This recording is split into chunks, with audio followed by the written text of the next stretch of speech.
start with you. Just initial thoughts from this past weekend of just a loaded action from bracketology to the games on the court.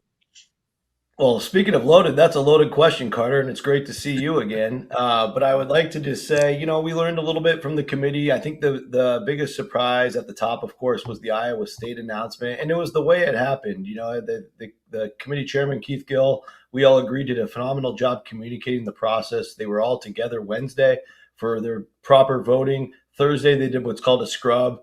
They even made fun of the word scrub during the show. I thought that was entertaining. But I think, for the audience, what scrubbing is you've got your initial seed list built and you get to take another glance at the board based on the night before's results, which is what the actual committee will do during championship week, and decide if you want to make some adjustments. So the one thing we learned was UConn had lost at home to Creighton, and the committee obviously had Iowa State in the 5th position, not Houston, and they simply moved them up based on UConn's loss. And then the other big one was they actually had Texas Tech a 3 seed. And then the next day, the information came out that JT Toppin unfortunately tore his ACL, and they slid them to a 4. So those were the major moves they did in basically post-mortem of new information coming across their desk. They left everything else the same. And then we found out later that night, Iowa State goes to BYU, gets handled. BYU played very well, Carter. You must be very excited today. And then on the other side of that, Texas Tech only played Kansas State, so we still don't know where they're heading without Toppin, but so far so good with the 1-0 start. I'll turn it over to the other guys for any other feedback. Yeah, I mean, I was very excited after the Iowa State game, that's for sure, and I'm very excited to see where we have them here on the bracket here. DJ, it's great to do another show with you, man. How was this weekend of hoops for you? Yeah, happy to be here. Lots of great games, obviously. I know Rocco just touched on some of them. Premier among them, of course, Michigan versus Duke. That game is going to have huge ramifications on the bracket itself. Based on the fact that Iowa State was ahead of Houston in the committee's estimation, the fact that they mentioned that head-to-head result from the Monday prior was a reason for that, makes me think that Michigan-Duke game is going to have some pretty big implications about who ends up as the number 1 seed overall down the line. So interested to see if the resumes play out that way. Still a lot of hoops to go before we get to Selection Sunday, but certainly something to keep an eye on. Brad, how was your weekend, man? Weekend was great. Saturday was awesome. We got to get a little taste of the bracket. We got some unbelievable big wins by some bubble teams, some big losses by teams that are sliding towards the bubble as well. And as Rocco touched on, the top 16 reveal, this was as good of a reveal as we've seen in terms of clarity from the selection chair, Keith Gill. I thought he did an unbelievable job sharing information that us bracketologists can relate to, and not just giving us, some gibberish. I thought this was a really good job, and I'm hopeful that this is what we're going to see come Selection Sunday. And the information that we received on Saturday at the top 16 reveal, we're going to use. We're going to adjust, and we're going to continue to do exactly what we think the committee is going to do when it's all said and done. I love it. Well, let's not waste any more time. Let's get right into it. Let's start off with our bracket reveal. We'll go to the East region, where the number 1 overall seed in this region is the Duke Blue Devils, especially after their win over Michigan on Saturday in Washington, D.C. The 16 seeds here, Tennessee State and UMBC. Scary sight right there. You don't want to see UMBC as the 16. And then Iowa and Texas A&M in the 8-9 game. Brad, I'll start with you with the Duke-Michigan part here, with Duke being the number 1 overall seed in this bracket. Does it necessarily matter going for the rest of the year, where it feels like Duke wants to be in D.C. in the East region, Michigan wants to be in Chicago in the Midwest, and then Arizona wants to be in San Jose in the West? So does it really necessarily matter who ends up being 1, 2, and 3 there between those 3? I mean, not necessarily. It matters, obviously, because the number 1 overall seed gets to also select which location they want to go to in terms of the first and second rounds. And we heard that Michigan wanted to go to Philly instead of Buffalo. So that's the only part that might change things. I don't think it's that huge of a deal. But ultimately, this is what it's going to be. Duke is going to be in the East. Arizona is going to be in the West, and Michigan is going to be in the Midwest. And then that last spot is up for grabs. But as we take a look at this bracket right now, we've touched on Duke, obviously the overall number 1 seed. Iowa, Texas A&M, I like where they're both seated right now. I had the same exact seating in my bracket. I think, with regards to Iowa, the metrics are so strong. The quality of win are not quite there as far as away from home. They did win at Indiana, but everything else has kind of been at home. They seem to me, they're a team that, I want to see more out of. I have a hard time trusting them.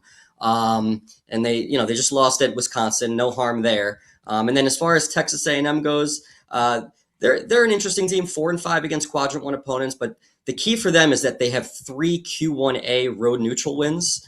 They won at Georgia, they won at Texas, they won at Auburn, and they also won at Oklahoma. So this is a team that knows how to win away from home.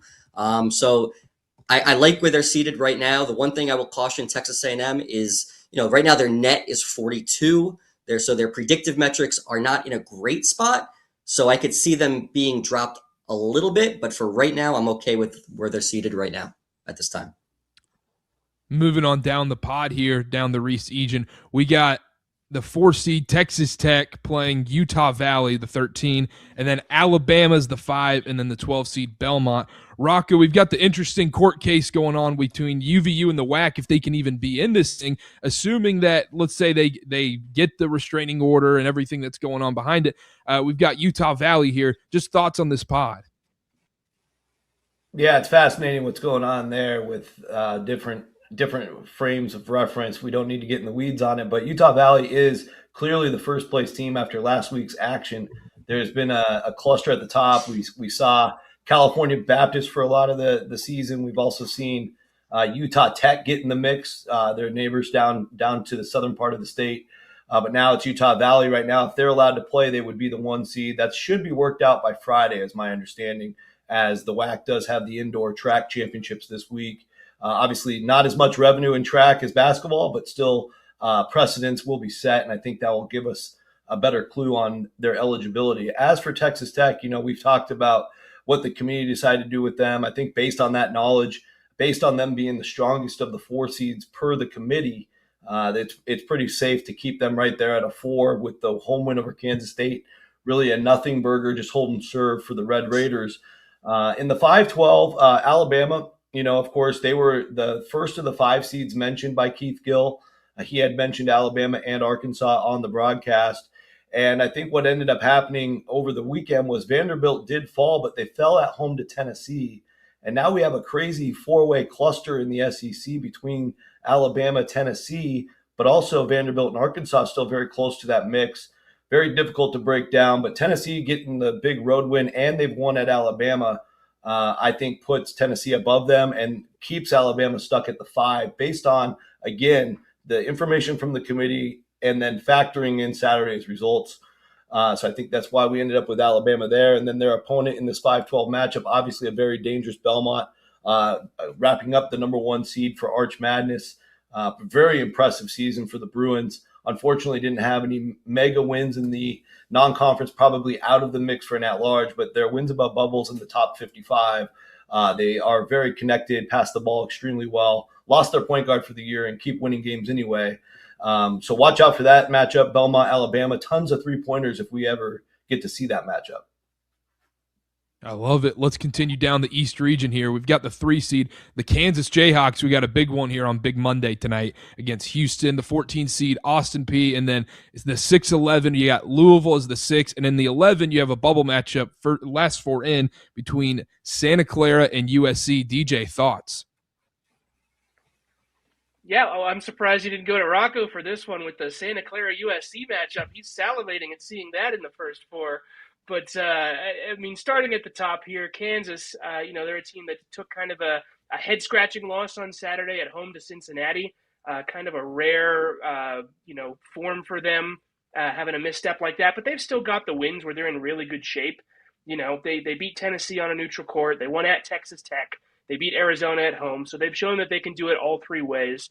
As long as they kind of hold serve here the rest of the way through conference play, they're still going to be fine. I think probably a 4 seed is the floor that they could have if any of those other kinds of concerns continue, but they're in good shape. Louisville is an interesting team because they clearly have the quality metrics of a team that can be seeded much higher. The question for them is how high can they get that resume to be Because right now they're 0-6 in their Quad 1A games. So every time that they've taken the floor against an elite opponent, they've lost. That was kind of their Achilles heel last year, too. Their resume metrics were more so resemblant of a 4 or 5 seed. They were pushed all the way down to the 8 line because they were 1-4 in Quad 1A. Now they're 0-6.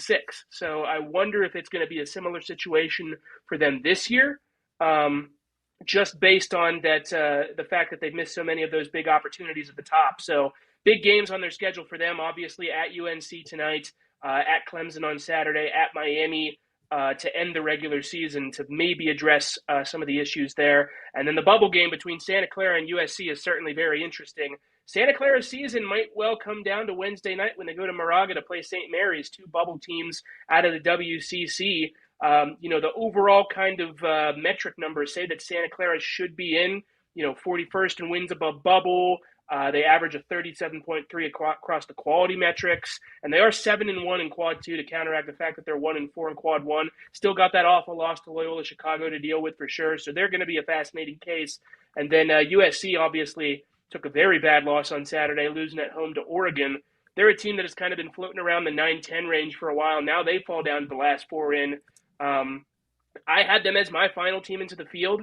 I think the fact that they do have a Quad 1A win and the fact that they were able to go to Wisconsin and win, a win that has really aged very well since the Badgers have played a lot better as of recently, helps their case. They're still 9-7 in the first 2 quadrants, but obviously they're going to have some huge games coming up to shore up their tournament spot. At UCLA, home Nebraska, at Washington, and home UCLA. All 4 of those currently in Quad 1. So do or die time for USC down the stretch. Rounding out the East region here in the 7-10 matchup, you've got Villanova versus Texas, and then in the 2-15, you got Purdue as the 2 seed and Navy as the 15. Brad, thoughts on this pod right here? Yeah, so in terms of Villanova is 0-4 against Quad 1A opponents, and they actually only have 1 win over a tournament team, and that's against Wisconsin. So Villanova, they've beaten a lot of teams that are maybe bubble worthy. They won at Seton Hall. They beat them twice, actually. But it'd be nice if they could pick up another quality win. So they've kind of been stuck in this, 7-8 range for a while now. They're just 2-5 against Quadrant 1 opponents, and they have a bad loss. But their metrics, their result-based metrics, their wins above bubble is 24 right now, which kind of slots them into, 6 or 7 seed, but because they don't have the high quality wins, they don't deserve to be a 6 seed right now. And as far as Texas goes, Texas is another team. They're just 1-7 against Q1A opponents and just 7-9 against Q1-2 opponents. What scares me a little bit about Texas, I mean, where they're seated right now is perfectly fine where I have them. Their quality metrics, they're 44 wins above bubble, 43 strength of record, and 54 KPI, starting to get a little bit closer towards the bubble. They're 16-10 overall. But what saves them and what keeps them in the field and what ultimately I think why they will be in the field is who they've beaten. And they won at Alabama, they won at Missouri, they beat Vanderbilt, and they beat NC State on a neutral court. So I think they're in a solid spot. They're just 4-7 away from home. So there are areas of their resume that definitely need to be improved upon. But as far as being in the field right now, I think they're solidly in, but they still have some work to do. And then in that last part of the last pod, Purdue and Navy. Purdue is still one of those teams that's hanging around. They still have a chance to become a number 1 seed. Not quite there yet, but they're 8-5 against Quadrant 1 opponents and 5-1 against Q1A road neutral opponents. Including having, number 5 wins above bubble, number 7 Ken Palm, and they have some really good wins at Alabama. They won at Nebraska. They beat Texas Tech on a neutral court, won at Wisconsin.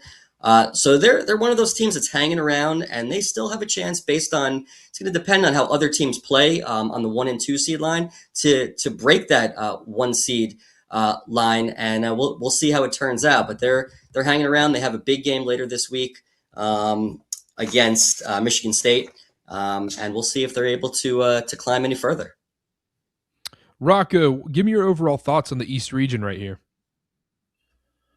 Yeah, overall thoughts. I mean, I think Duke's in great shape. Obviously, getting to play in the preferred DC. I think it'd be fascinating to see if they would choose Philadelphia instead of Greenville now that they're in the number one spot. We didn't learn that because during all the exercises last week, Michigan was in this spot, and that's the only team that gets to choose where they start. But we've heard in the past that Duke would prefer an East Coast city like Philadelphia, whereas Greenville, South Carolina, they have a lot of enemies, whether it be Clemson fans, South Carolina, NC State, North Carolina. So that could shake things up from a first two rounds point of view. But Duke, obviously, the superior squad in the top half of the bracket. I think overall, when it comes to the first four, if it is Santa Clara, USC, obviously it'd be a major breakthrough for the Broncos. Haven't seen the tournament since the 90s. Big game on Wednesday against St. Mary's. We'll talk more about that later, but that's going to be a huge determining factor for who gets the quadruple bye, which is obviously a straight bye to the semifinals. The loser of the game likely has to play the Saturday before the Monday in an extra game. That's a game where Santa Clara got upended and shocked by Pepperdine last year. So you certainly don't even want to mess around in that game. It's also important to talk about the WCC in terms of their entire tournament being completed before the committee meets the next day. They actually meet the following morning after the WCC championship game. So whatever happens this week for Santa Clara, they'll either be able to try to make up for it in Vegas, or they'll be sitting in the catbird seat heading into Vegas. But those results in Vegas will all be accounted for before any vote is cast. DJ, closing thoughts on the East region here. Overall, pretty similar to what I had. I am interested to see if some of those bubble teams hold based on the games that we've got left. I am interested to see what Purdue does, because they're a team that I kind of wanted to move up on my seed list, but they kind of deal with the unfortunate situation of they lost both of their big home games to Illinois and Iowa State. Based on the fact that it seems like the selection committee cares about those head-to-head results, it might be a little bit more difficult for the Boilermakers to move up, but still some season to be played. We'll see how it shapes out. Well, let's move on. Let's go on to the South region here on Fielding the 68 and continue the full bracket reveal. We've got, as the one seed in the South region, the UConn Huskies. And as we saw on the top 16 selection reveal on CBS this past weekend, we saw Iowa State was in that 4 spot, but Iowa State fell to BYU. And then we've got the 16 seed Long Island and the 8-9 game SMU versus UCF. Rocco, we have UConn jumping Iowa State here. Do you think that's fair? No doubt. No doubt, because, I mean, it was really close between UConn, Iowa State, and Houston heading into Saturday. UConn gets an important win against Villanova on the road. That's a significant win. It's the second best road win of the year for the Huskies, behind the one at Kansas in terms of true road victories. And we saw Houston, of course, fall at home to Arizona. Hard for them to move up with a loss. And of course, you already know what happened to Iowa State, Carter. We talked about that. So UConn, I think, just made it really easy to call it an 8-hour party for the Cyclones, party over, back to UConn for the top seed. But you have to remember, both Iowa State and Houston, and even Purdue, Illinois, Florida, who are behind them, have plenty of more opportunities compared to UConn. So not only is UConn going to have to be perfect, they also kind of need to hope that either Iowa State or Houston or one of the other teams I listed doesn't get on such a tear against such good opponents that they supersede them, because they're at risk of that based on being in a down Big East right now. That's the important part there. I think when it comes to the 8-9 game in UCF SMU per the panel, I actually have both these teams as 9 seeds based on the fact that both of their best wins are away from home against Texas A&M. In fact, UCF's is on the road. SMU's was at a neutral site. Technically, it was, I think, down the street in Dickies Arena. But the bottom line is, right now, SMU is still 4-6 in road games, all games away from Dallas, 3-5 in the top 2 quad road games. And I like some of their home wins. They clearly belong in the field. But I think from a seeding point of view, it's just been difficult to move them ahead because they don't have that win-for-win comparison. They're losing a lot of comparisons. UCF, on the flip side, they have a better win than SMU, but they've lost at home to West Virginia, and they've had a bunch of really iffy performances that really gut punches them in the predictive side of things, averaging over 50-plus, one of the only teams safely in the field with a 50-plus seeding predictive average, which does play into that. So I have both of these teams as 9s. I can certainly understand it. They're both in an 8-9 game anyway. So nice for UConn because they'll probably get a 9 seed either way in this example. Continuing down the South region here, we've got as the 4 seed Michigan State playing 13 seed High Point. And then as the 5, you got Vandy facing off against South Florida in the 5-12 matchup. DJ, thoughts on this pod right here in the South region? Yeah, that lines up about exactly with what I had. Michigan State's an interesting team. Obviously, they're still in the hunt for the Big Ten title race at 22-5 overall. But again, I touched on it with Louisville before. Their Achilles heel is kind of that they've lost all of their biggest games. Their only win in Quadrant 1A was an overtime win against Illinois. You continue to look down the team sheet. Their best win in a true road game was at Washington, who is not on the bubble radar. So that kind of puts a lid on how high Michigan State can be seeded right now. They're still going to have multiple Quad 1A opportunities on the road at Indiana, at Purdue, and of course at Michigan to finish the regular season. So still chances for the Spartans to move up and get a little bit more say in which region and which sub-regional they go to. But they're going to have to do some winning on the road to do that. Vanderbilt, kind of an interesting team because they also have a similar issue with their top-of-the-line wins. They are now 2-3 in Quad 1A because I believe somebody moved into – they were 1-3 prior to that. Now somebody moved up into the top half of that quadrant. So that helps them out a little bit. But again, you can still say that they've kind of struggled against some of those very topmost teams. I did have them as a 4 seed on Saturday, just as the committee did. They lose at home to Tennessee. Now you get into a whole big cluster with them and Alabama and Arkansas and Tennessee. Kind of hard to sort out who is ahead in that scenario because they've all beaten up on each other pretty well. But I did move Vanderbilt down to a 5 seed as the last of that group, with them losing at home to Tennessee and getting blown out by Arkansas. And then South Florida, they're not quite dead as an at-large based on the fact that they have won some Quadrant 1 and 2 games, which is something a lot of these one-bid leagues teams can't say. They're 2-2 in Quad 1, they're 4-3 in Quad 2, and they've got a 55 resume metric average. So they're still alive. Probably would need, a pretty deep run into the American tournament to really garner any serious consideration. But I do hope the Bulls make it in the end because, just this matchup here, Vanderbilt versus South Florida, that would be one of the most entertaining 5-12 games that we could get opening weekend. So rooting for USF to actually get it done and get to the tournament. I love it. Let's keep moving on down the South region. We got Nebraska as the 3 seed here, and as the 14, we got North Dakota State, the 6 seed in the South region. We got my BYU Cougars, and then 11 Missouri. Brad, thoughts on this pod right here? Yep, exactly where I have everybody seated. In terms of Nebraska's 4-4 against Quadrant 1A opponents. They won at Illinois. They won at Indiana. They beat Michigan State, beat Wisconsin. They got some very good wins. Obviously not playing as well as they were playing at the beginning and middle of the season, but they're still in very good shape. 9-2 away from home. Number 7 strength of record. Number 8 wins above bubble. In terms of where Nebraska goes from here and the rest of their schedule, they got Maryland at home, and then they hit the West Coast where they go to USC and UCLA, and then finish with Iowa at home. If they can go 3-1, they'll be on that 3 seed line. I don't see any changes happening to it. Obviously, you want to avoid a home loss to Maryland. I don't think they'll have any problems there. And Iowa's ranked so high in the net, that's technically considered a Quadrant 1 game at home. But we'll see how they finish out, but satisfied where they are, and that's what the reveal told us as well. Now, in terms of BYU, they're an interesting team because we need to see how they're going to play without Richie Saunders. And they came up with a big win against Iowa State. I think it's a huge win because they got to show the committee that they are capable of still playing at a high level without being at full strength. And we saw that with that 10-point win over Iowa State. So I like where they're seated right now. Going to be important for them to continue. I think they're a 6 seed right now. Maybe they could get up to a 5 seed when it's all said and done. As far as the rest of their schedule goes, they still get UCF and Texas Tech at home, go on the road to West Virginia and Cincinnati.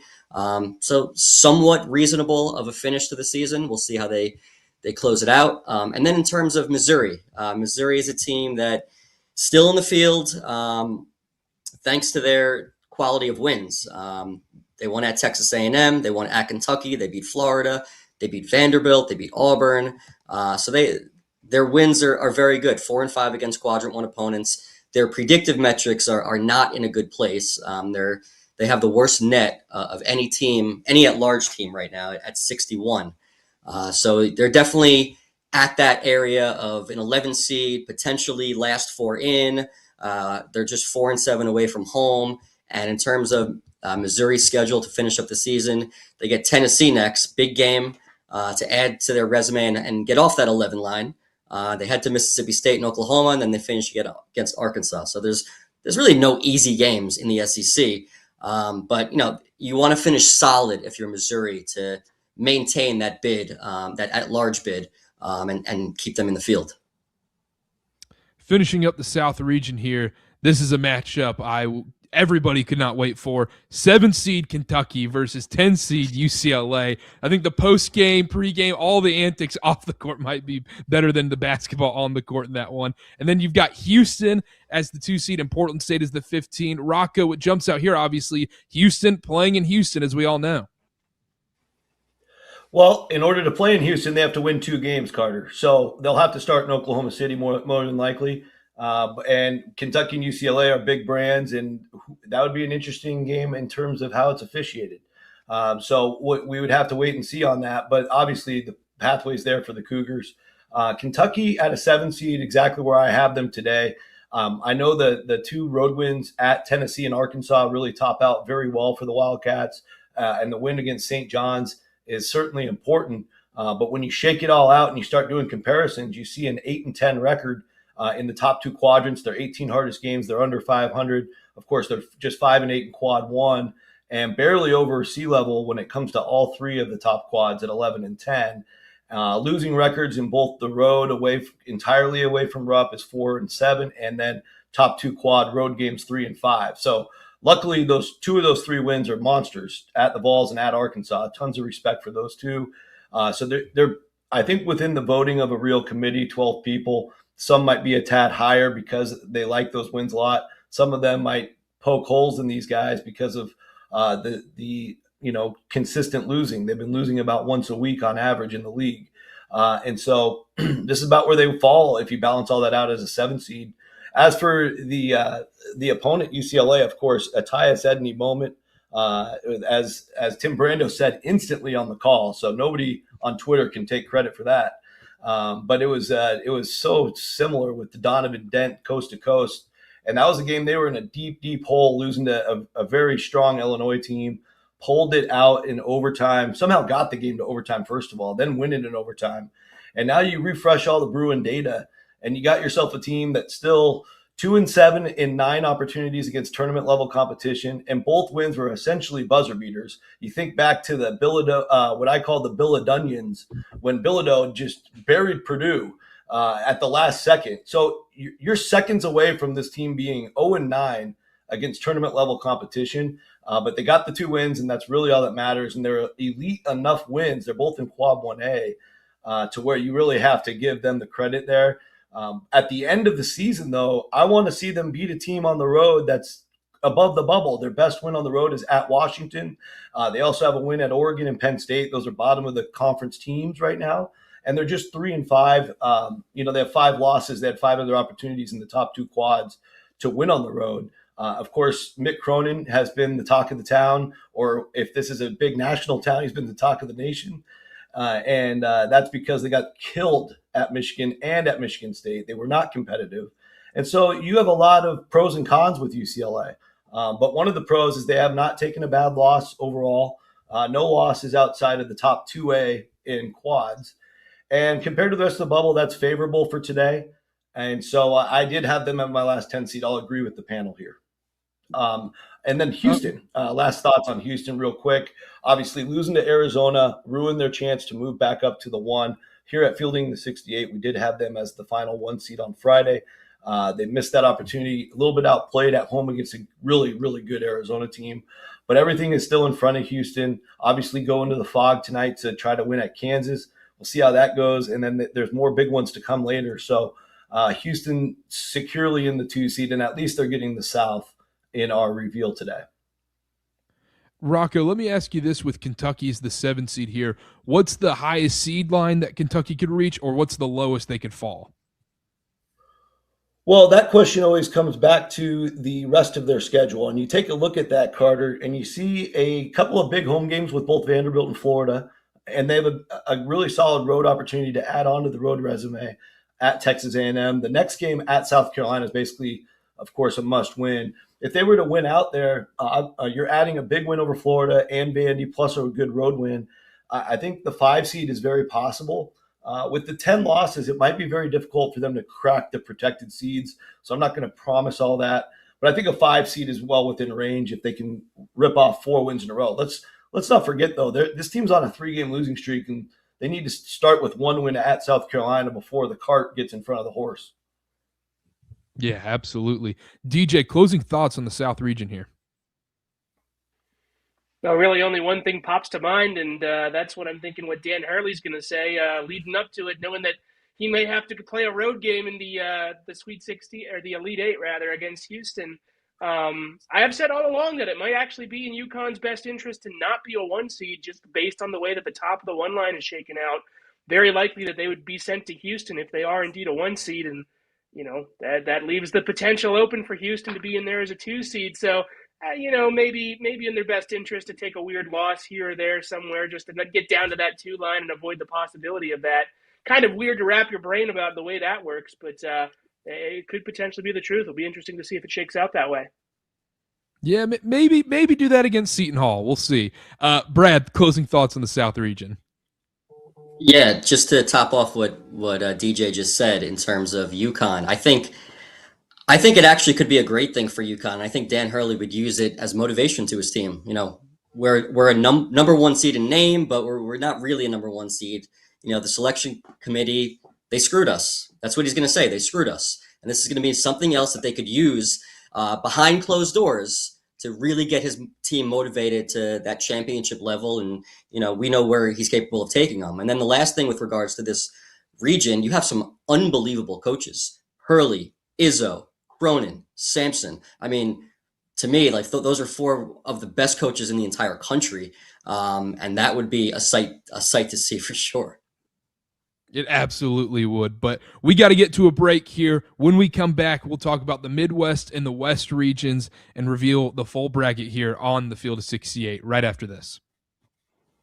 As you know by now, we have teamed up with BetMGM again this season. We'll be using BetMGM lines to make all of our picks, and we will have special offers for Field of 68 fans, including same-game parlays, best-in-class live betting, and daily odds boost. If you haven't signed up for BetMGM yet, use bonus code FIELD to get up to a $1,500 first bet offer on your first wager with BetMGM. Here's how it works. You download the BetMGM app, you sign up using bonus code FIELD, you deposit at least $10 and place your first wager on any game, and you receive up to $1,500 in bonus bets if your bet loses. Just make sure you use that bonus code FIELD when you sign up. Make this college basketball season 1 for the history books. Make it legendary. And don't forget, if you haven't signed up for BetMGM yet, use bonus code FIELD and get your $1,500 first bet offer today.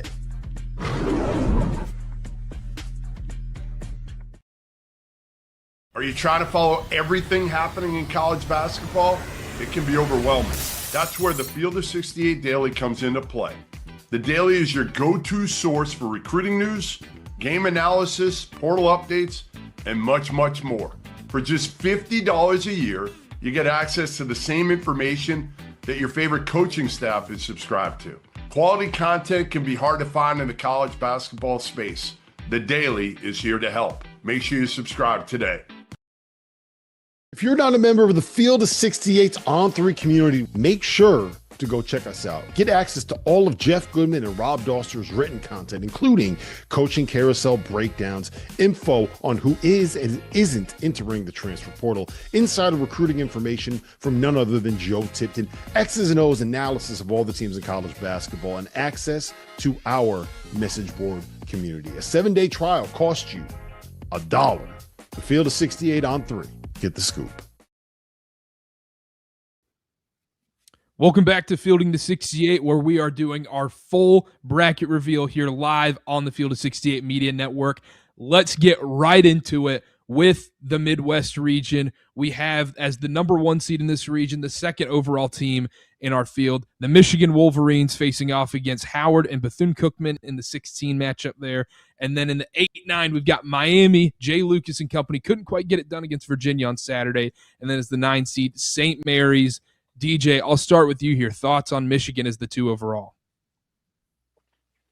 Yeah, makes complete sense for me. There is still an argument for sure to have Michigan at the number 1 overall seed, and that's just if you look at their metrics. They're number 1 in net, they're number 1 in all 3 resume metrics, and they're number 1 in 2 of the 3 quality metrics as well. Problem is, they lose that neutral court game against Duke on Saturday. Well, Duke is the number 2 team that's knocking on the door right behind them. If you have a head-to-head result like that, especially one that's played on a neutral court between 2 teams against each other, you're almost it's almost compulsory to put the team that won ahead of the other, and that potentially plays big implications for Michigan. As we touched on before, if they wanted to play their first and second round games in Philadelphia, as they requested the selection committee to do, they need to be the number 1 overall seed, because the number 1 overall seed is the only team that gets to choose that. Otherwise, as it would be in the case in this projection, they would be sent to Buffalo, since that is geographically the closest to Ann Arbor. It's a couple miles closer than Philadelphia is. So certainly something to watch there for Michigan. They're going to be rooting for the opponents on Duke's schedule the rest of the way in order to create some sort of separation to move back up to number 1 overall. So it'll be interesting to see what happens with them.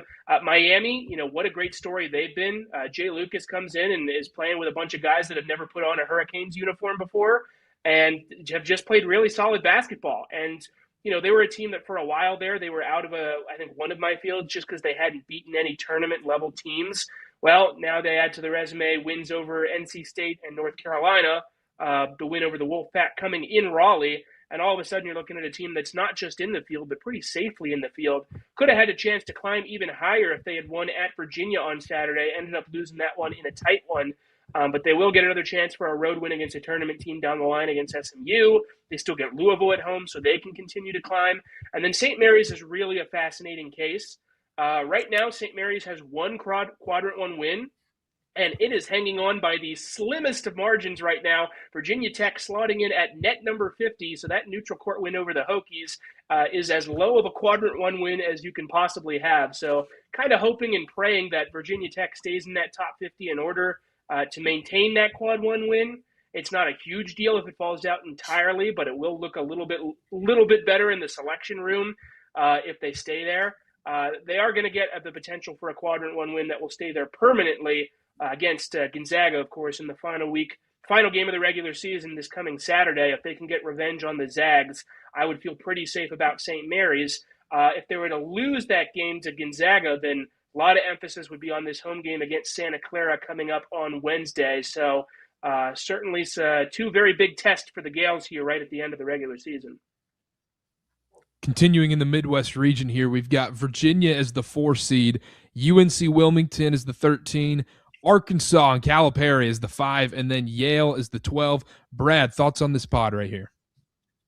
Yep, I'm in agreement with where everybody's seated right now.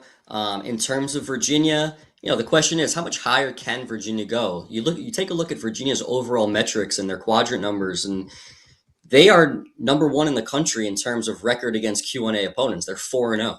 4-0 against Q1A road neutral opponents.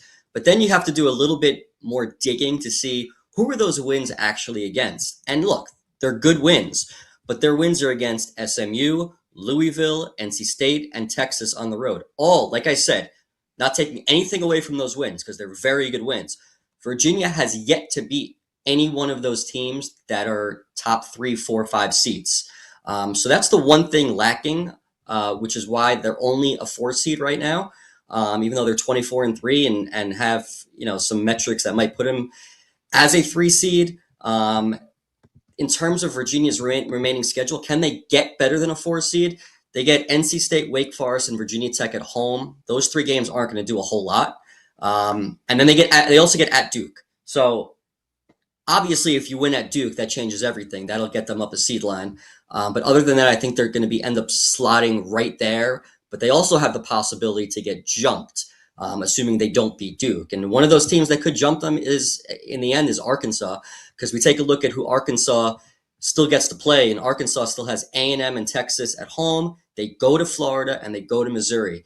As Rocco touched on before, the SEC, there's a bunch of teams all bunched up, trying to make their move, trying to separate themselves. The reason why Arkansas is a 5 seed right now, they're just 1-6 against Q1A road neutral teams, but they're 11-7 quad 1-2. And they have some really good wins. I mean, they beat Texas Tech on a neutral court. They beat Tennessee. They beat Vanderbilt. Just most of their wins came at home as opposed to coming away from home. So we'll see what they're able to do the rest of the way. But I like where they're seated right now, and I'm good with this little pod right here. I love it. Moving on down the Midwest region here, we've got, speaking of Florida as the 3 seed, East Tennessee State is the 14, and then in the 6-11 matchup in the Midwest region, we've got Wisconsin as the 6, and the undefeated Miami, Ohio as the 11. Rocco, thoughts? Yeah, I mean, I woke up this morning thinking I was going to have Florida sneak in as the final 2 seed following the Illinois loss at UCLA. It was an extremely close comparison, but I think you stack the road wins against the 2. Illinois still has the edge. That seemed to be a big deal for the committee on some of those tight calls over the weekend in the small example that we were afforded to learn about. And with Florida, they've won at Vanderbilt, Texas A&M, and Georgia. Illinois won at Purdue, Iowa, and USC. So that trio just a skosh stronger. But Florida does have more quad 1 wins overall, more wins in the top 2 quads. And that's a very interesting battle because those teams are obviously, to me, watching basketball all the time, national championship contenders, not just Final Four contenders. So if they finally catch their stride, Florida already is on their stride. If Illinois can get it through, they just lost 3 overtime games lately. If they finally start humming, they play Michigan later this week. Obviously, watch that game. You're going to see Illinois make a push again. So really not a bad option between the 2, but I do agree with the panel based on that. Also, you look at quad 1A, Florida's still stuck with 2 wins. Illinois has 6, so that makes it tough when you focus on that column as well. Moving on, East Tennessee State, leading the SoCon. Congrats on clinching, but we did see East Tennessee State fall at home to Samford, the emerging Bulldogs. Watch out for them in Nashville. But for today, East Tennessee State would be the league's best representative and their best chance at getting a 14 seed. It's been a very down year for a league that I definitely truly love. And we would hope to see a good matchup and an opportunity for the SoCon team to advance. This would be a brutal matchup, obviously. Going on to the 6-11, I'll start with the Red Hawks, Carter, because I'm getting a lot of questions about, let's say they do finish undefeated all the way through. Right now, you look at their strength of resume, it's near the top 25. You look at their WAB, it's in the top 35. And that would be an interesting discussion because if they get to the finish line with a double championship and no losses, there would be some temptation and some debate in the room, I think, to move them up to a 10, maybe a 9, maybe even an 8. And that will be fascinating. For now, I would just tell Red Hawk fans, be happy with the 11 because the 11 seed versus the 10, the 9, or the 8 has a higher percentage to get to the Sweet 16. So let's just live in happiness. And honestly, the panel here has put a matchup together with Wisconsin. Well, the only reason Wisconsin's a 6 seed, Carter, is because Villanova, Utah State, and Kentucky all lost on Saturday, opening the door beautifully for the Badgers to dominate Iowa on Sunday and enter straight through. So now we're giving Miami, Ohio, right now the weakest of the 6 seeds. So the most beautiful opportunity to advance. Obviously not playing the play-in game either if they're the automatic bid. So we'll see how it goes with Miami, Ohio. And I just touched on Wisconsin. The wins at Michigan and Illinois clearly carry the day, but they still are just 5-7 in quadrant 1. Not exactly a cookie-cutter resume. Still 5-6 as well, games away from Madison. So until they can start to balance out those records and continue adding on, 6 seed is about where they should be happy with the 6 seed right now. Not a terrible draw for the Red Hawks, and again, going against Wisconsin. So moving on, rounding out the Midwest region here, we've got in the 7-10 matchup, St. Louis facing off against Auburn, and then in the 2-15 matchup, we've got Iowa State against Wright State. DJ, thoughts rounding out the bracket here in the Midwest? Yeah, I think it's fair to move Iowa State down to a 2 seed after losing at BYU over the weekend. As the committee mentioned, it was really close between them and UConn for the last 1 seed, with UConn losing to Creighton. That was enough to scrub Iowa State ahead for the time being. Now they pick up a road win at Villanova, and Iowa State loses. You scrub UConn back on top. UConn better resume metrics, 2 more quad 1A wins. I think that's the right move to move Iowa State down to number 5 overall.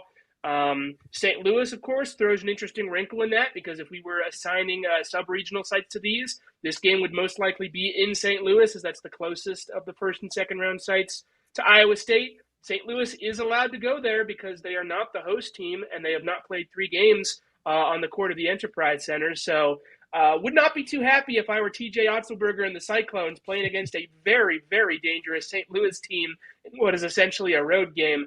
But that's just kind of the way the cookie crumbles this year based on the sites that are available for the NCAA tournament. That would make for one absolute entertaining second round game if it were to play out that way. And then Auburn, of course, is a very controversial topic right now because, they're 15-12 overall. They're 3 games above 500. They're 5-10 in quad 1, 7-12 atop the top 2 quadrants. People argue, well, how can you let in a team that has lost almost as many times as it's won? Well, Auburn's going to get afforded a lot of leeway because they've played the number 1 most difficult strength of schedule in the country of any team, number 13 against non-conference opponents.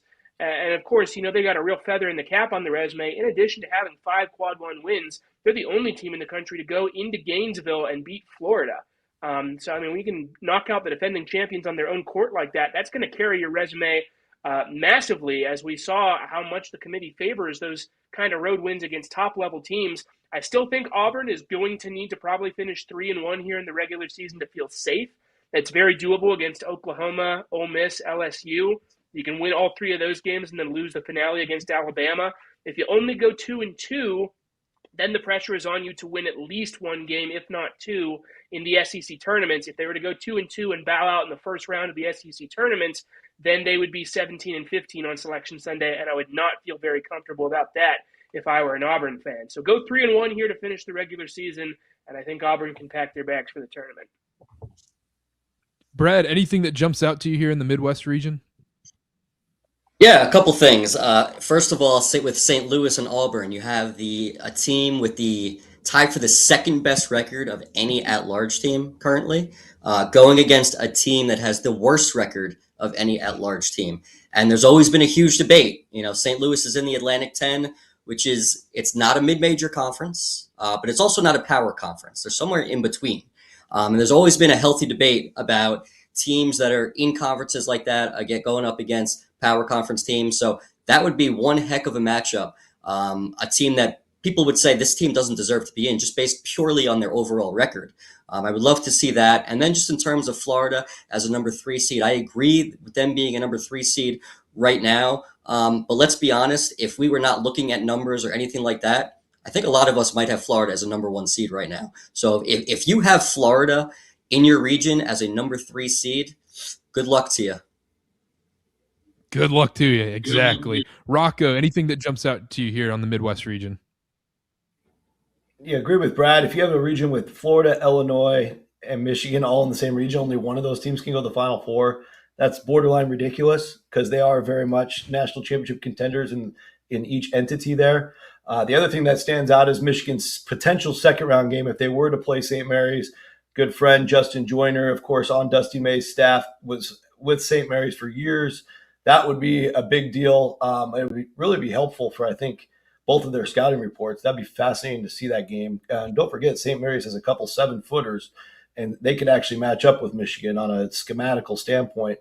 The other thing that came to mind was just that UNC Wilmington. I think it's important to remind everybody how close they were last year to beating Texas Tech, who was also close to going to the Final Four. And they brought back a lot of the same guys and added a couple key pieces from the portal.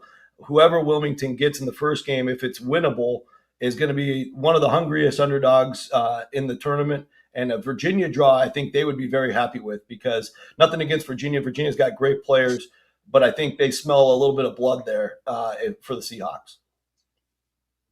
Watch out for Wilmington. Watch out for Wilmington.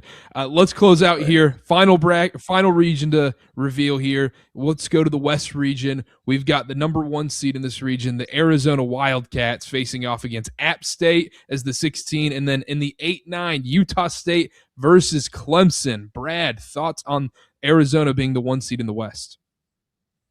Yeah, I don't think there's anybody that's complaining about that. They obviously got a huge win at Houston.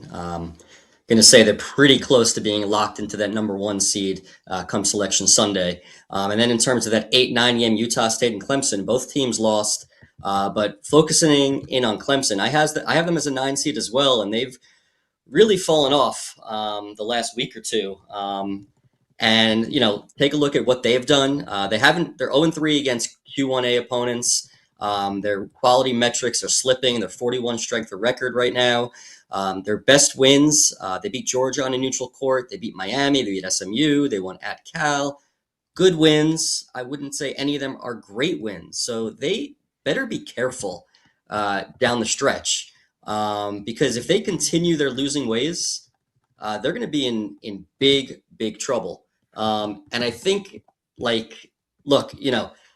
the committee's always saying, it's your full body of work. And what Clemson has done, they've lost 4 in a row right now. And they finished the season with Louisville at North Carolina, and they play Georgia Tech at home. So the next 2 games, they could easily lose both games, and it could be a 6-game losing streak. Next thing you know, they are a double-digit seed, and going into a game against Georgia Tech to end the regular season would be a must-win to potentially remain in the field. So I would hope that they're treating this next game against Louisville as a game that's really a must-win to keep their NCAA tournament hopes in good shape, where they don't have to worry about it down the stretch. Continuing in the West region here as the 4th seed, we've got the Tennessee Volunteers facing off against 13th seed Stephen F. Austin, and the 5 seed St. John's facing off against 12 seed Liberty. DJ, thoughts on this pod right here in the West region? Lines up exactly with what I had. I also moved Tennessee up to a 4 seed. They were not a 4 seed in the committee's reveal on Saturday, nor were they mentioned as one of the first 2 teams out. Those were Alabama and Arkansas, but I imagine Tennessee was pretty close behind. And then, the Volunteers go and win at Vanderbilt on Saturday. Obviously, that's a huge win. Not only does it give their metrics a little bit of boost, but it kind of gives that quad 1 number a bit of a boost too. It wasn't great before at just 4-6. Now at 5-6, you can kind of turn your head and look at it the right way. And really what I think is biggest for them is the fact that is now, in order of net, their best true road win, in addition to winning at Alabama, in addition to beating Houston on a neutral court. So if you're just looking at your best quality victories, all of a sudden Tennessee looks really strong with what they've been able to do outside of Knoxville. However, I do not like the draw for them here in the first round. Stephen F. Austin, that is a challenging first-round game to play against a 13 seed. They've been playing as well as just about any team in a mid-major conference in the country. I believe they have the second longest active winning streak right now after Miami, Ohio, with 13 straight wins. So that would be a challenge for the Volunteers in round 1. I might be tempted to pick that 13-4 upset. We'll see. And then St. John's and Liberty. St. John's was also on a 13-game win streak. They're tied with Stephen F. Austin for the second most in the country. Again, their kind of issue just comes down to the fact that they did not do very well against top-tier opponents in their non-conference slate. They lost all of their biggest games there. Yeah, they lost to Alabama. They lost to Auburn. They lost to Kentucky. So that is probably going to be able to put a lid on how high they can be seeded. I don't really see St. John's being able to crack into a protected seed unless they are able to, on Wednesday night, go to Hartford and beat UConn. If they can, then all of a sudden the door is open for that conversation again. We'll see if they're able to get it done. Liberty, also a very challenging 12 seed to square up against. They had a lengthy winning streak that was just snapped against Western Kentucky this weekend. That would be a really entertaining pod. Might be one where I'd be tempted to take both the 12 and 13 underdogs to advance in my bracket. Continuing down the West region here, we've got Gonzaga as the 3 seed, 14 seed Hawaii, and then an interesting matchup here, 6 seed North Carolina, and then the winner in Dayton as the 11 seed Indiana or TCU. Rocco, thoughts on these matchups right here?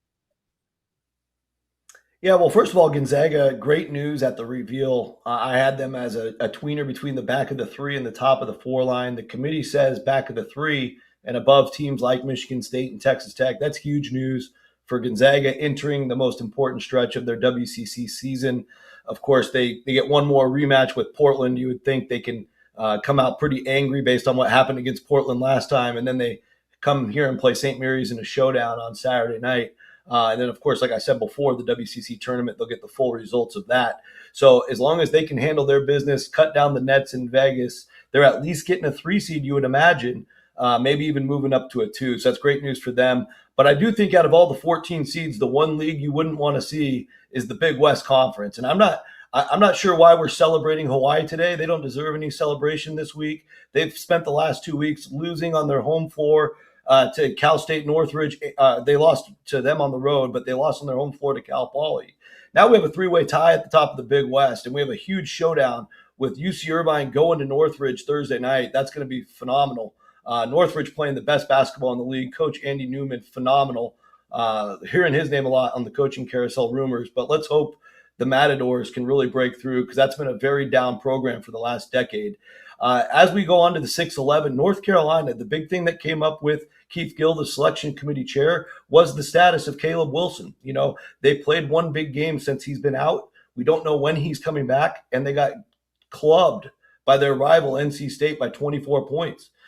They did show some moxie winning at Syracuse. It's not a place everybody's been able to go and win at. Just ask the SMU Mustangs. But North Carolina, there's a lot of trains of thought here, because they have the injury status. If Wilson doesn't come back, that certainly gets discussed. But then you have the fact that North Carolina is a blue blood. Do you really want to bite off the hand that feeds you if you're the NCAA?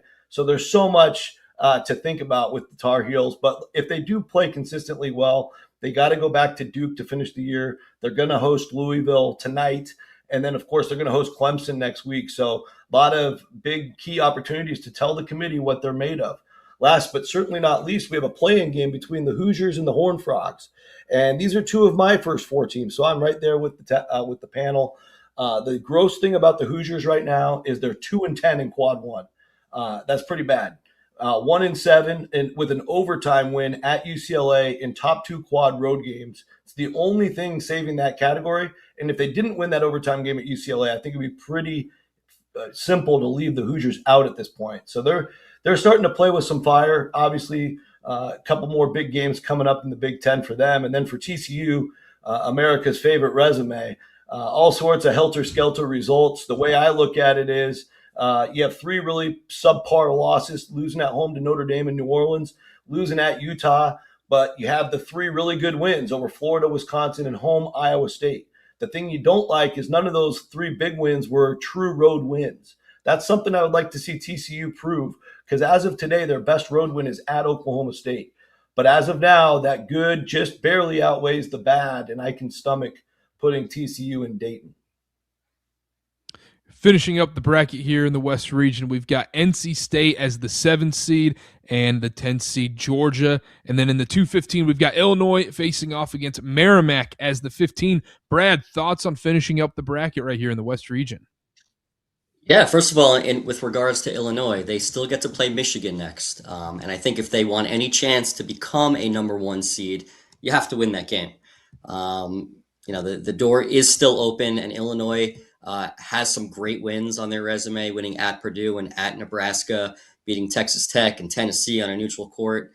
So the door is still open, and their predictive metrics are top 6 right now. So that would give them a chance to rise up and potentially get back in play to be a number 1 seed.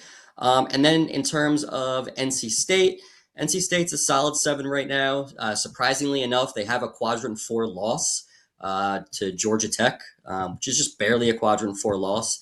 Obviously not the end of the world. The committee has shown, while, losing games, bad losses are bad, they're not the end of the world if you have, some really good quadrant numbers. And NC State does. They're 5-5 against Q1 opponents and 2-2 against Q1A road neutral teams, 8-4 road neutral. They won at Clemson. They won at SMU. So I think they're appropriately placed right now. And then in terms of Georgia, I actually had Georgia a little bit higher. I had them as a 9 seed. They're 5-6 against quadrant 1 opponents. The thing that, that kind of brings them down, they had the 300 non-conference strength of schedule, which obviously is not good. But they did win at Kentucky. They won at Missouri, beat Texas, Auburn, Arkansas. So that's 5 wins that they have over the field. And I think that if Georgia is able to win at Vanderbilt on Wednesday night, I think they will be a lock to receive an at-large bid. I love it. Well, we got the West region right here. DJ, anything that jumps out to you?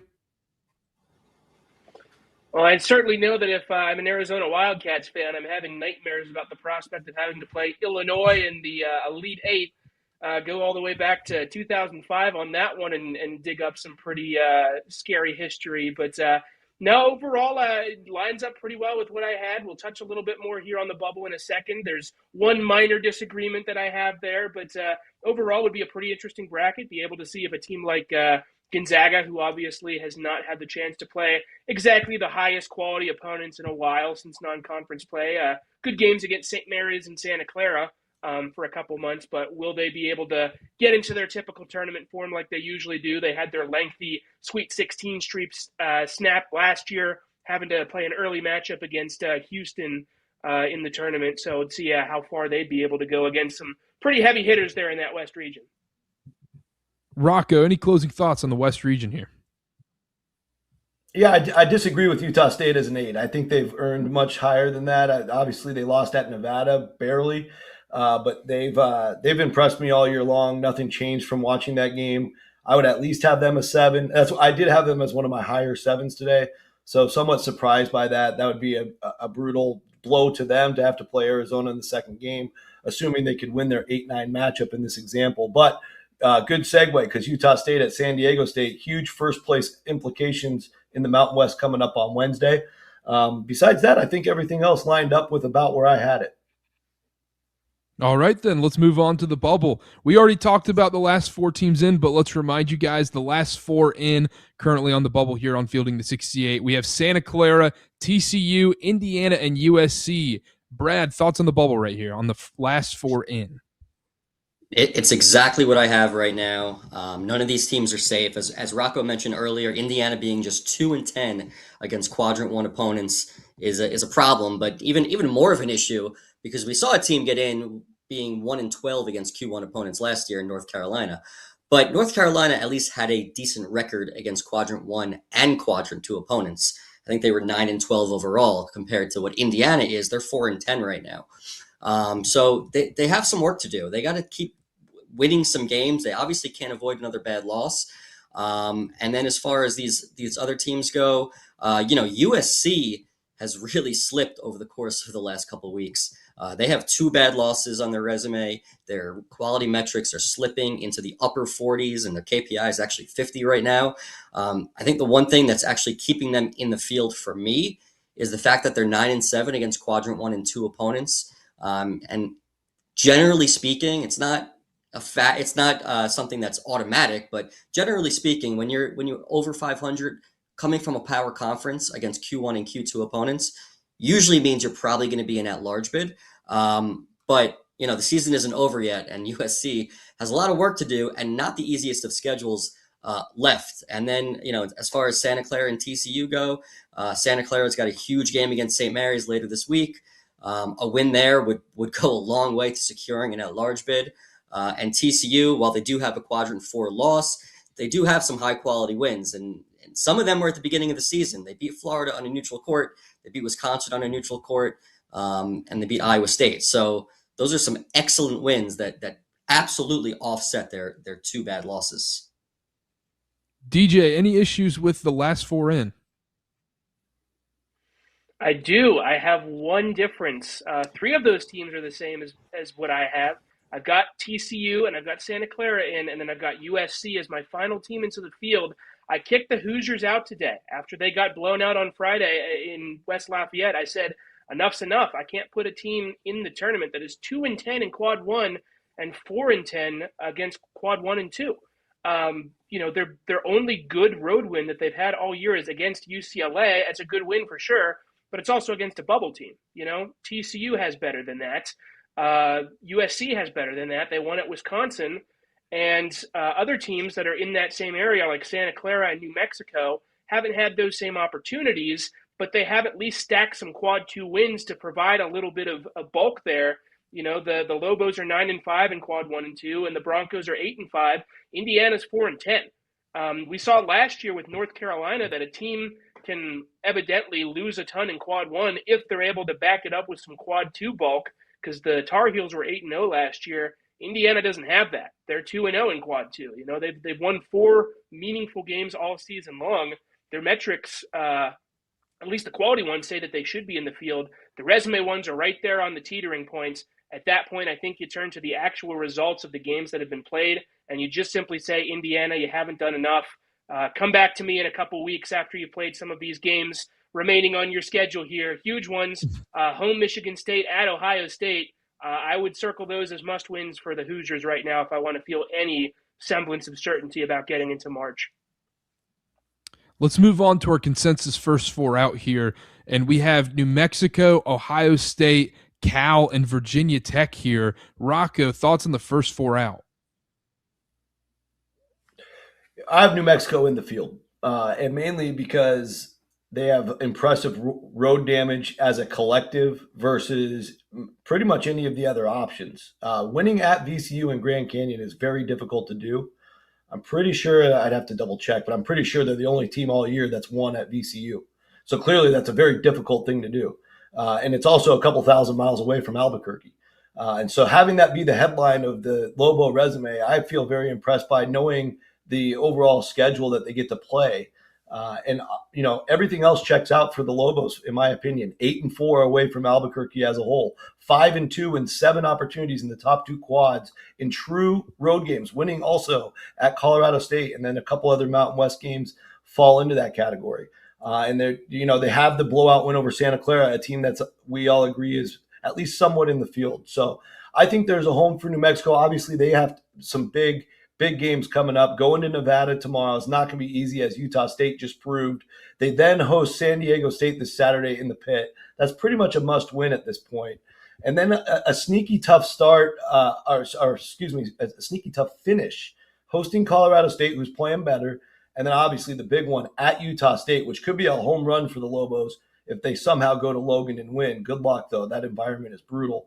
And so that's the one I really have the biggest difference with. On these other 3 on the screen here, I'm sorry, I don't see it on the screen, but I know you said Ohio State. Like, for me, they don't have a quad 1 win, which is problematic. We know the North Carolina example last year, but they do have 3 home wins against tournament level teams. They just got to find a way to get a road win, and it's coming right up at Iowa. If they get that win, they're right back in for me.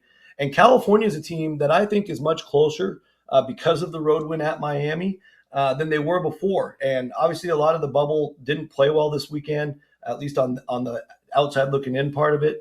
And that win at Miami helps Cal a lot in terms of just looking for somebody with some substance. They also beat UCLA, who's safely in right now.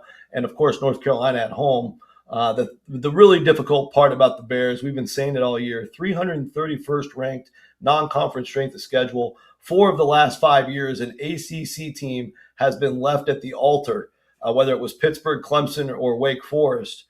So I guess 3 of the last 5 with similar non-conference strength of schedules. California would be an easy one to remove based on that alone. So I want California to be a little bit more clearly inside the bubble before I put them back in. You got a big one against SMU coming up. Brad, thoughts on the first 4 out here? Yeah, so the first 4 out is exactly what I had. The one great part about all of these teams in the first 4 out, they all have a significant opportunity remaining on their schedule to get them into the field. You take a look at Ohio State, they still get to play at Iowa, they still get Purdue at home, they still get Indiana. New Mexico still gets to play at Utah State. They have a tough game, which is considered a quad 1 game at Nevada on Tuesday, also get San Diego State. You look at a team like Cal, so Cal plays SMU, Pittsburgh, at Georgia Tech, at Wake Forest. None of the top teams in the league, SMU is close to that. But the good thing is for Cal, they just need some quality wins. They don't need the top end wins because right now, Cal's 4-5 against Q1 opponents, but 5-8 against quad 1 and 2. They'll take some of those quad 2 wins. So if they could finish strong against these teams, win out potentially, they could catapult in the league without getting that, top tier upper echelon type win. And then, Virginia Tech, take a look at their schedule. Virginia Tech gets to play at North Carolina next week. And they also get at Virginia. So there's a lot that can still happen with all of these teams. Will any of them be able to take advantage of the opportunity? We don't know. But the teams that are just in the field better watch out, because if they continue at the level they're playing at without picking up some more quality wins, they will be on the outside looking in. Let's talk about some teams that have a lot more work to do.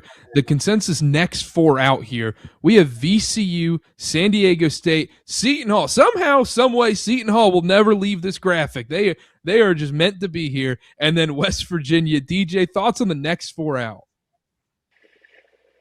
Yeah, well, all 4 of these teams took pretty bad blows to their resume this week. You know, VCU had their chance against St. Louis. They were up by 14 in the first half of this game. And they just let it slip out of their fingertips in the second half. Billikens got hot. VCU couldn't find a way to stop them. That was their only remaining opportunity they had left to make a noticeable dent in their resume. Even if they win out here, you know, they got Fordham and George Mason. Those are both quad 3 and 4 games, so those don't help. Quad 2 against Dayton maybe helped the metrics a little bit.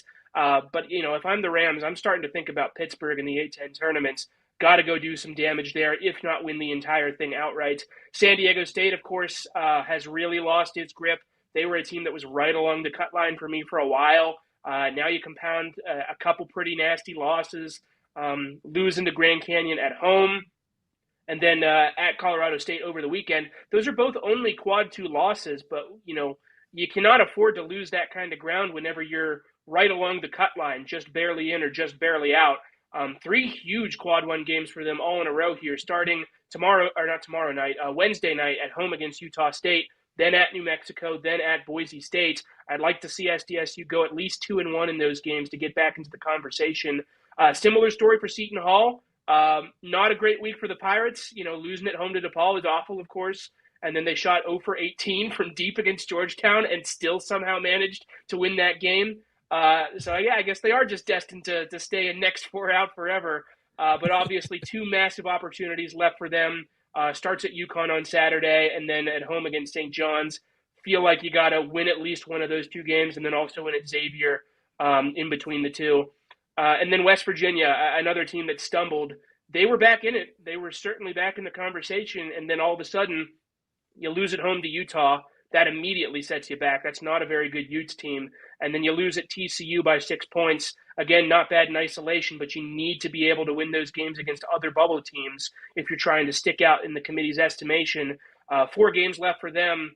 3 of them are in quad 2, 1 in quad 1 against BYU. Might need a 4-0 spurt here from the Mountaineers to find a way to get into the field. Brad, thoughts on the next 4 out here? Yeah, I'm in agreement with it. In terms of Seton Hall, they still get to play at UConn, which I don't know if that's a good thing or not, but they have the opportunity, and that's all you can ask for. They get at UConn, and they get St. John's at home. Unfortunately, you know, if they lose at UConn, just beating St. John's at home is not going to be enough to get them in. So are they going to have to win at UConn? In all likelihood, they probably do. Unless they're able to beat one of those 3 teams in the Big East tournament in UConn, St. John's, or Villanova, that could give them a chance. But they've been hanging around. That loss to DePaul is just a killer. That can't happen. That can't happen to an NCAA tournament team, especially, you know, at this time of year. We'll see if they come out playing like a desperate team. Maybe they'll be playing UConn after UConn plays St. John's, so maybe UConn will have a letdown or whatever it might be. They're going to need some luck on their hands to come away with a win there. But I'm in agreement with all 4 of these teams, and it's going to be a challenge for all of them to get up and get into the field because there's a lot of teams for them to climb. Rocco, final thoughts on the next 4 out here? Well, I'm just thinking about next year. If we truly do have a 76-team field, this would be really tough to stomach because I don't think any of these teams have played their way in. And that's exactly where my head goes. And this is where I have some optimism. Maybe it's unfounded, or maybe I shouldn't. But that if we had a Stephen F. Austin or a Belmont or a Liberty or a South Florida fall in their conference tournament, all 4 of those teams either in the top 55-ish or 60 of WAB and SOR, give those last few spots to them. Don't give them to these 4 teams. because they've had most of them have had their chances. I get that VCU's in the A10, but they've played 6 tournament level teams and they've gone 0-6. You've had San Diego State with a lot of chances as well. Losing at home to Troy also hurts the Aztecs, but they still have chances still to play their way in. And so that's where my head goes, because we have a very real situation. If the initial proposal gets approved later in April, they just announced it won't come out till mid-April at the earliest. But if that proposal gets approved, the final 12 at-large teams will all play a play-in game. And I would rather see, based on the bracket math going from 68 to 76, I'd rather see these last 4 spots go to teams that won their league versus these types of teams. Absolutely agree. It would be also a pain to have to fix all the logos and names here on the Field of 68 Media Network as well. So that would be a pain there. Rocco, I know you're going to some games this week. Games of the week. Games of the week. Well, I'll start with the one here Wednesday. Well, there's 2 here on Wednesday. I can only be at one of them at one time. But St. Mary's, obviously, we've been talking about it. Hosting Santa Clara, the stakes are pretty clear. Almost positive the winner of that game gets the bye to the number 2 seed, which means they won't play till Monday night of WCC semifinal action. The loser will have to play the previous Saturday and get an extra game in Vegas. Obviously, St. Mary's, if they're the team who loses at home somehow, they will get another chance resume-wise for at-large purposes to make up for it and then some by beating Gonzaga in the finale on Saturday. The other game here in town is Cal SMU. We've been talking about it. Cal, if they can beat SMU, that's their hardest game left per opponent. But they do have a tough road trip. Finishing at Wake Forest will be at least a very tough game for them to win. And at Georgia Tech, they can't sleep on. And so we'll see how Cal finishes. That's very dicey. We also have a big one with Utah State going to San Diego State down in the south, in the Southern California region. Very big game for the Mountain West implications. If the Aztecs get it, they'll be very interesting again for the bubble. If Utah State gets it, it should really help their seed and make San Diego State once and for all a team that has to win the Mountain West tournament. And so those are the games I've got my eye on here locally, but I know we have a ton more if anybody else wants to jump in. DJ, games to watch this week. Yeah, of course. Well, obviously it starts tonight with Houston at Kansas, Louisville at North Carolina, both very big games.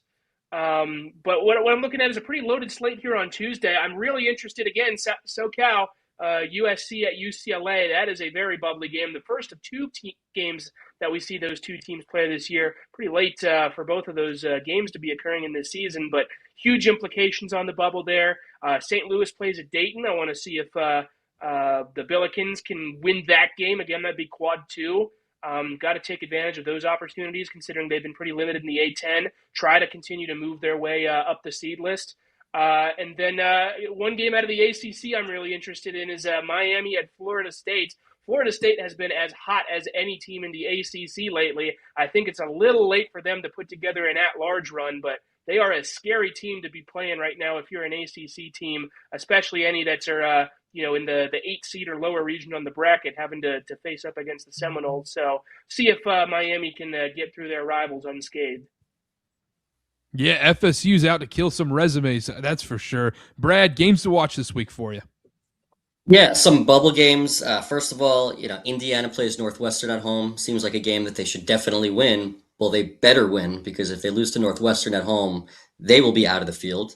As far as Ohio State, they get to go to Iowa. If Ohio State can get a win at Iowa, that potentially pushes them into the field, depending on how other teams play, but that has the possibility of that. Also looking at, of course, St. John's at UConn, which to me is the game of the night on Wednesday.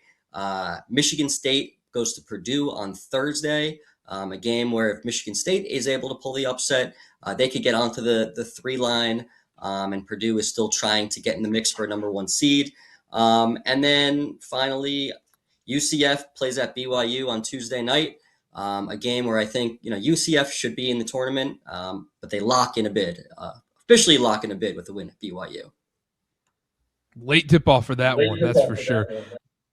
But anyhow, that does it from us here on Fielding the 68 here on the Field of 68 Media Network. Make sure to follow at the Field of 68 on all social medias. Check out Field of 68 After Dark tonight, going live after Houston, Kansas here on the YouTube channel as well. And for us, Carter Bond, Brad Wachtel, Rocco Miller, DJ Bauer, that does it from us. We'll see y'all Friday.